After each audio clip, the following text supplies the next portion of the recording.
తండ్రి కుమార పరిశుద్ధాత్మకు మహిమ కలుగునుగాక.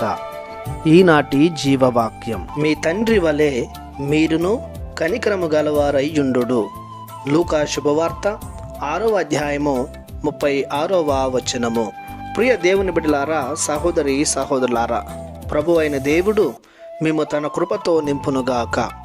ప్రభువు కరుణామయుడు, కృపగలిగిన దేవుడు. తన పిల్లలపై తాను అమిత కనికరాన్ని చూపిస్తుంటాడు. నిర్గమకాండము 2:23 వాక్యం పలుకుతుంది, ప్రభువు బానిసత్వమున మునిగి మూలుగుచు సహాయము కొరకు ఆక్రందించిన వారి ఆక్రందనము దేవుడు వినెను. వారి బానిసత్వాన్ని తొలగించుటకు మోషేను ఎన్నుకొని వారిని కరుణతో విడిపించాడు. ముసలి వయసు వరకు సంతానం లేక మదన పడుతున్న అబ్రహామును ఎన్నుకొని ఒక కుమారుని దయచేసి సకల జాతి జనులకు తండ్రిగా చేశాడు.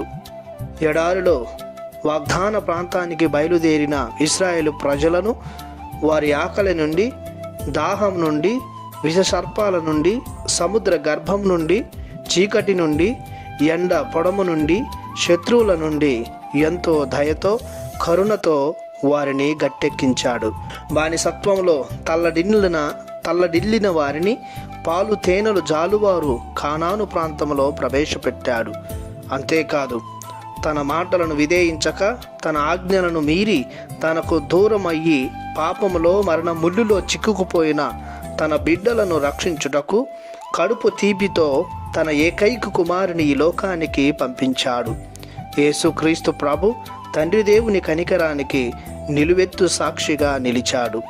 లోక పాపాలను తన భుజాలపై వేసుకొని అపవాది చేత అవమానింపబడినను నిందింపబడినను లెక్క చేయక కల్వరి వరకు తన ప్రయాణము కొనసాగించి శిలువపైకి ఎక్కి రక్తం చిందించి తన ప్రాణాన్ని దేవుని కరుణకు నిదర్శనంగా త్యాగం చేశాడు.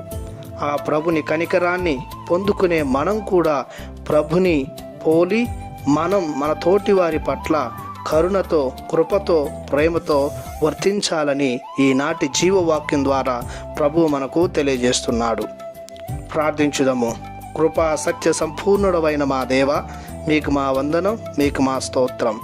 మీరు అత్యంత దయతో మమ్ము భరిస్తున్నారు, రక్షిస్తున్నారు. మీ కరుణ, మీ ప్రేమ అజరామరం. మేమును మీ వోలే ప్రేమతో, కరుణతో మా ఇరుగు పొరుగు వారి పట్ల వర్తించేలా చెయ్యమని యేసు పరిశుద్ధ నామములో ప్రార్థిస్తున్నాము తండ్రి.